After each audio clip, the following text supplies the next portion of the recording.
Hey, I'm Hannah. Today we're going to talk about 5 tips that have helped me make type 1 diabetes easier. And these are tips that I've learned more recently in life, not things that I learned when I was first diagnosed, which was about 20 years ago now, but things that just help me organize life and take some of the decision fatigue from diabetes and the burden of kind of thinking about it all the time down a notch. They're not necessarily life-changing, but they have made a big positive difference for me. So the first one is pharmacy delivery. I didn't realize this, but if you're not getting your diabetes equipment and prescriptions from a mail order pharmacy, you're getting them from a CVS or a Walgreens or Walmart, wherever it might be, a lot of these places now have free prescription delivery, and getting them delivered for me has been hugely helpful. It takes one thing off of my mind. I've noticed that some online or some pharmacies don't do delivery for insulin, but they'll do pen needles or your CGM supplies. It really just depends. My favorite is probably right now Amazon Pharmacy. I've tried a couple. I've tried CVS delivery. I've tried Walmart delivery, which I liked, but they wouldn't deliver insulin. But Amazon will deliver insulin, and so it's great. I can schedule it or reorder it every month from my phone. Basically, I don't have to worry about remembering when I need a refill, because often Amazon will send me a message, a text message or an email, and it comes right to my front door. Now, this works out really well for me because I live in an apartment, and when our packages are delivered, they're in a cool kind of indoor hallway. I'm not sitting out on the front porch. That might be something to consider, especially if you're gone for many hours during the day. But for me, I mostly work from home right now, doing remote telemedicine, and working from home, having an apartment hallway for things to get delivered in works out really well for me. And it just takes the burden off of sitting in the pharmacy drive-thru for 30 minutes because there's a line, and having to go over, give them your birthday again, the whole deal, you guys know. It's really nice not to have that. And the second tip I have is in alignment with that, and it's actually grocery delivery. And I used to think, oh, that's so fancy. People who have all this extra income can pay for grocery deliveries. But here at least in the Austin, Texas area where I live, grocery delivery is hugely affordable compared to how it was before. Right now, for the delivery service we use from our local grocery store, it is $9 a month for the whole month, and that includes free delivery anytime we order groceries over $35 or so. I know that there are different grocery stores throughout the country, but a lot of them are starting to do this at really affordable cost. And the 2 hours every weekend I would spend at the grocery store, to me, throughout the month is absolutely worth the $9 extra, because it helps me make sure that I've got food at home ready to eat breakfast, lunch, and dinner, have snacks on board. It makes it easy to keep low snacks. If I run out, I just do a reorder as soon as I realize, and things are there within the day, which is amazing. I found it really nice because food is such an important part of type 1 diabetes management and balance that not running out saves me from grabbing foods I wouldn't normally grab, going out to a restaurant and not pre-bolusing as well, because food is so fast at Chipotle or whatever's close. And then having the low snacks, having the options of different snacks for if I'm dropping is really nice for me. I like to have regular apple juice. I keep organic apple juice on board, a big carton of it basically all the time for lows at home. And then I like to get organic juice boxes to use outside of the house, so I can throw those in my purse or my gym bag. Those are really helpful. And then I like to have other things like some pre-made snack bars or bananas, apples, cuties, a variety of things for if I'm trending down at different carb amounts, so that I can really pick what I need in the moment. And so having that on board for me is really helpful, because it just makes choosing what I need in the moment for my blood sugar management so much easier when it's available at home or ready to go when I leave the house for a while. So pharmacy delivery, massive for me. Grocery delivery is a second. That just takes away another burden of having to search for things that I need, especially when I pre-schedule them. And I don't mean pre-schedule them through the company that I'm ordering from, but pre-schedule on my own calendar. So I have a little notification that pops up every Sunday to remind myself to order groceries for the week. And that's really nice, is that I don't run out, and then I'm not triggered to order groceries when I run out of food. I remember to preemptively order them, and now I'm not running out of low snacks anymore, which is really nice. The next tip that I have is more of a mindset tip for type 1 diabetes, and this has come in like onion layers for me throughout my 20 years with type 1, but it really is accepting diabetes as it is where I am in my life. And in the beginning, this looked like really self-acceptance, accepting that I have this chronic condition that I'll live with for as long as we know. Later on, it came accepting that it was going to be a part of my schooling. I was going to have to learn how to balance type 1 diabetes as I went through med school, and I did my rotations, and I was working 14 night shifts in a row, and just accepting that was going to make things a little harder and more challenging, and that I was going to have to learn new strategies for the things that I wanted to do. And now the acceptance is coming up in my life as it relates to me and my relationship, and really understanding that as I get married this year, diabetes is not going to just impact me, but it will impact my future family, and it's going to impact my future husband. And how understanding that type 1 diabetes is not just a burden on me at times, but it's gonna hold back him in ways. Let's say we're on a run together and we have to stop because I'm low, or we need to walk the dog, but I've been low twice and it's not a time that I can just run out the door. I need to wait for my low to come up. Or if I let my blood sugar get a little elevated and I'm not as nice, or I'm a little cranky, those are things that impact him. And just really having to accept that's okay. And that doesn't mean that our relationship is less than, or the way I show up in our relationship is less than, but really just understanding that's a part of who I am. We all have our things, and understanding how to mitigate that as much as I can. That's a new level of acceptance. Another thing I've had to accept in this past year is I switched my insurance plan, which was, I think, a good call. I've been getting my insurance through healthcare.gov here in the United States. That has worked for me because the clinic that I work for, I do contract work at. For those of you who understand the business side of things, that means I'm 1099, I'm not a W-2 employee, and therefore I'm not eligible for health insurance through my employer. We're a smaller private practice. So I've been self-purchasing my health insurance on healthcare.gov, and the plans are expensive. The coverage is good. Right now I have a plan that I pay about $380 a month for, and it includes all of my diabetes prescriptions at no cost, but I do have to pay for the diabetes technology. So if I wanted an insulin pump, that would come straight out of my deductible. So I wouldn't have any coverage until I met that $8,000 deductible that I have. And then I have to pay for all my doctor's appointments and all my labs cash until I meet that deductible as well. So it's not an awesome plan. It's an HSA plan, the first one through healthcare.gov. That's why I picked it. And it helps with tax advantages. I can have some tax savings there to pay for my diabetes supplies, but that's a whole nother thing. It's just not feeling like I want to pay extra for an insulin pump right now. I absolutely could. That's something that I have the choice. I'm so lucky that I could purchase one, but I'm choosing not to spend the couple thousand for an insulin pump, especially since my insurance will change again this year after getting married. And so I'm on shots right now and the Dexcom G7, and that's where I am. I think in this chapter of life, I would prefer to be on a pump, and I've spent a lot of years of my life on pumps, a lot of years of my life doing shots.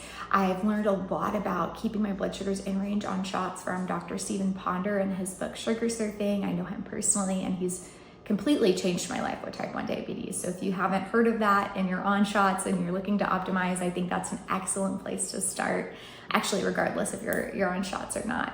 But I think I'm at a time in my life where I'd prefer to be on a pump. I really like the new kind of algorithms out that will adjust your insulin needs based on trending low or trending high.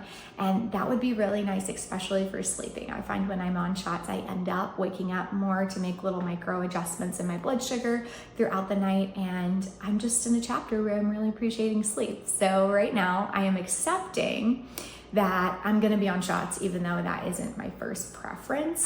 And that's an acceptance that I'm choosing for myself, but I still feel I've had to go through layers of saying, hey, it's okay. Maybe my blood sugar it hasn't been as balanced as I like it to be. My standard deviation has been a little bit higher, mostly because of my lack of attention to it at times. I'm still in a range that I feel healthy and good in, but when it comes to optimization, I do feel like a pump would help me more right now, personally, in this chapter of life. And just accepting that I'm choosing that for myself and that I'm choosing to stay on shots, I've been back and forth with that. I think at times I've been a little frustrated when I've had more highs and lows in days than I want to. I've been questioning that decision or feeling frustrated with myself for not taking better care of myself. And so that's another layer of acceptance that's coming up for me now. So these, it's funny because these tips are, I think, random and different. Online pharmacy, grocery delivery, and acceptance, whatever it is for you in this life. Tip number 4 for me is really looking at what I can do to optimize blood glucose management. And I thought a lot about this when creating this video. What was the one thing that shifted my ability to self-manage? And one thing that I've learned later in life, I definitely didn't learn this when I was first diagnosed, probably not in the first maybe 5 years. I was diagnosed at 13, so that would be going through high school. It was really college when I started to learn how to do this, but it was basal testing. It's amazing how much more challenging blood sugar management can be if our basal is off. If we've got too much basal throughout the day, we could do everything right with our correction factor and our carb counting and our insulin bolusing, but we're always going to be fighting off that basal rate or the long-acting insulin that's too high, trying to prevent lows, and it can make it really hard. Same thing with too little basal insulin, knowing that we don't have enough on board. It's like we could do everything else right, but we're still going to be trending up because our basal isn't keeping our blood sugar flat. And so basal testing, really understanding what basal rate I need in that moment, in that week, that day, that chapter of life, has made such a big difference. And I basal test a lot. I also changed my basal rate a lot. When I started to slow down and look at the patterns of my basal change needs, I found that during the month for me with my hormones as they cycle, I need a significantly different amount of basal insulin, almost to the point where right now I'm using Tresiba, which is a long-acting insulin. I take it every night. During certain parts of the month, I might need 11, 12 units per day. And then during other parts of the month, specifically the week before my period, I need about 20 units per day. And that's a massive difference, but that's what it takes for me to keep my blood sugar stable throughout the night when I don't have other influences like carbs on board or insulin on board that would be short-acting insulin from a meal. So learning how to basal test, learning what that looks like for you is such an important thing. I think that would be a whole nother video going through how I do it, but if you're interested in learning how I do my basal testing and how I'm able to understand when I need to adjust my basal insulin, let me know and I'm happy to make that video. The last big game changer for me out of these is really looking at movement. And this is something I always knew. I've been active throughout my life. I was a dancer in high school. I did competitions. I was probably on the upper end of activity for what healthy was. And then in college, I stayed pretty active. I'm still active now. But one thing that I've learned is it's not just the workouts and the activity that help my blood sugar throughout the day or into the next day. It's how I time my workouts. That makes a big difference for me. And one thing I found is that going on a walk, and for me that looks like strategically walking my dogs during the day after a meal where I would normally have my largest post-prandial spike, so spike after the meal, really helps me to balance my blood sugars and just feel better. I know like traditionally after I would eat lunch in school, and then go right into class and sit and lecture, my blood sugar, because I'm not moving, would tend to run a little bit higher and stay a little bit higher longer, regardless of my trial and error trying to get my insulin perfect so I wasn't getting the spike. And of course, that's the goal, is to optimize insulin dosing and timing, but when you can't get that perfect, walking after a meal is huge.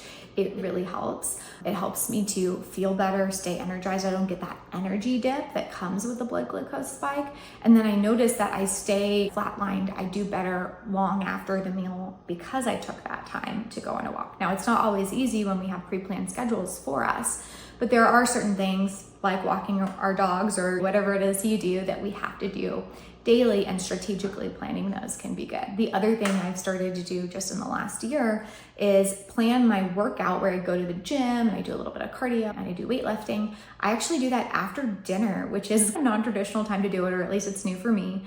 But that really works because dinner is always my biggest meal of the day. It's almost always my most carb heavy meal of the day. And I find that if I do my workout after dinner, I'm moving my body. I'm not just sitting down after dinner. I'm getting that movement in. It's one, great for workout recovery because I know I have enough food on board, typically enough protein to help with muscle rebuilding, but also I'm seeing my blood sugar be more balanced in the evenings now, where before that was a harder challenge because if I got my carbs wrong at dinner, I was paying for it. The thing too about working out after dinner, which is I think non-traditional from what we hear from the best of workout journals and stuff, is that what happens to me at least is I work out within that 2-hour period where my insulin is peaking. And so if I overbolus for my meal, I do my workout and then I'll have a snack, right? Or I'll have a low snack after my workout, which is a great time to get carbs in. It's a great time to bring in more nutrients to your body is post-workout, because that's the window in which we see most of the muscle rebuilding be able to happen from absorbing nutrients. And there's a lot of data there, L-glutamine, branched chain amino acids, carbohydrates, and what can make sense. But that's a really good time to eat more carbohydrates and protein. And so if I go low because I overbolused for that larger meal, because I think we have more variability with larger meals, then I'm able to eat that low snack at a time that really works well for my metabolism. And doing those two things, doing walking daily after a meal with carbs that, is traditionally harder, and then also working out after dinner, that's made a huge difference on my energy. I think definitely on my blood sugar, but on my energy is where it showed up the most for me. So I hope these tips were helpful for you. I know this was a whole lot and kind of tips from all over the place, but these are the things that I'm learning later in my life with type 1 diabetes that I thought would be interesting for you guys. I am in the process of launching a course for diabetes burnout, and it's really not for someone who has a kind of a diagnosis of diabetes burnout, but those people would be great candidates as well. It's really just a course that's created to optimize our mindset around diabetes. We're often not in communities where it's okay to talk about diabetes and how that makes us feel, especially without other people feeling sorry for us. And it's hard to process those feelings unless we have a safe place to talk about them. This course is not necessarily putting you in a place with a group of people where you have to be vulnerable, but it's really looking at what are questions you can ask yourself to process on your own how you can look at diabetes or think about diabetes or feel about diabetes in a way that's more empowering for you. And it doesn't look the same for everybody, I know that for sure. But learning your own way of making it work in your life is really helpful, and challenging limiting beliefs that we have and that come up is so important because it's hard to find space to do that. So that's what this course is for. If you're interested, I have a wait list on my website, and I'll put the link right in the top of the description so you can find it easily. And it'll be launching here in the next couple of weeks. Thanks so much for watching till the end. Bye.